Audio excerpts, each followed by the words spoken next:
السلام علیکم د وی سپیک پښتو یوټیوب چینل کتونکو ته زه په دې ویډیو کې تاسو ته هغه لس تصویرونه د میریخ د کورې نه ښایم چې واقعي نشئ کولی هغه توضیح کړئ. هیله لرم چې خوښ مو شي.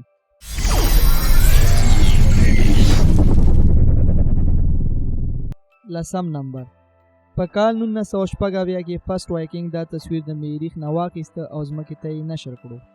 دې تصویر ټول خلک ځان ته حیران کړل ځکه چې دا تصویر د یو انسان په شکل و. لیکن په کال 2001 کې له همغې ځای نه یو بل تصویر واخیستل شو او معلوم شو چې بالکل د انسان په شکل نه و. نهم نمبر کیدای شي تاسو هم اورېدلی وي چې ځینې خلک وایي د مصر اهرامونه خلایي مخلوق یعنی ایلینز جوړ کړي دي او کله چې ناسا دا تصویر نشر کړو ډېرو خلکو ټینګار کولو چې د مصر اهرامونه 100% ایلینز جوړ کړي دي. لیکن ناسا وروسته اعلان وکړو چې دا صرف یو اتفاق و او دا هرم د تصویر په منځ کې صرف د یو کین بوتل په اندازه دی. اتم نمبر کله چې دا تصویر واخیستل شو ډېرو خلکو ویلي چې دا یو پخوانی بت دی چې د نیو اسیرین په نوم په برطانیه کې شتون لري. لیکن ناسا انکار کوي او وایي چې د انسان ذهن او د لمر رڼا لامل شوي چې موږ دا تصویر داسې وګورو. د سازش تیوري طرفداران وایي چې هغوی موږ نه رښتیا پټوي. اووم نمبر څو کاله مخکې د میریخ تحقیق کوونکي دا تصویر ځمکې ته نشر کړو او د دې تصویر یو ټوټې ټول خلک ځان ته انټرسټډ کړل او په هغې کې د تیږې یو ټوټه د نیم انسان په شکل ښکارېده. لیکن بیا هم تحقیق کوونکي د تیږې داسې لیدلو دلیل یې دا واخیست چې د لمر رڼا په هغې لګیږي او داسې ښکاري.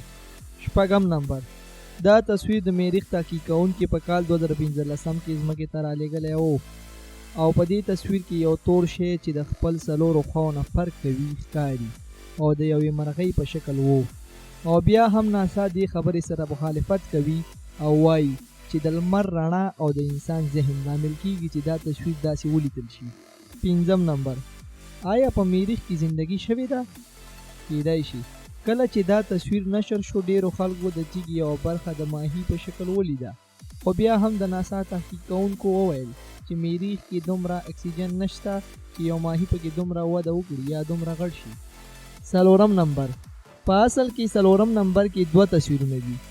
اول تصویر کې یو ایلین د تیږې شاته او په دویم تصویر کې یو انسان چې د تیږې په سر ناست دی ښکاري او د همیشه په څیر ناسا انکار کوي او وایي چې دا صرف تیږې دي او زموږ ذهن دا د یو انسان په شکل ګوري.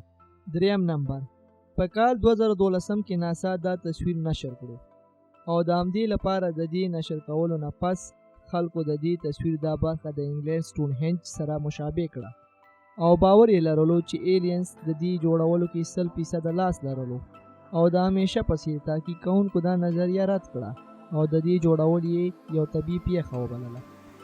دویم نمبر د دویم نمبر تصویر چې د میریخ تحقیق کوونکي رالیږلی و د خلکو تجسس یې نور هم زیات کړو ځکه چې دې تصویر کې ټول خلک ایلینز پسې وي.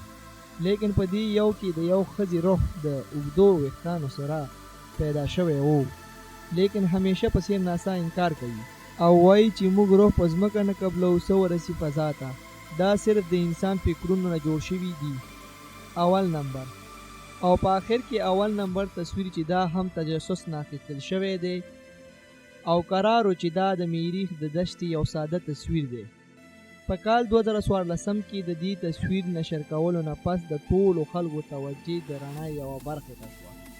لیکن دې ځل ناسا د نورو سورو تیږو خیالاتو په باره کې څه نه دي ویلي او صرف یې وویل چې دا کاسمیک ریز دي چې له ځمکې اوچتېږي. اوس تاسو نظریه د دې تصویرونو په باره کې څه ده؟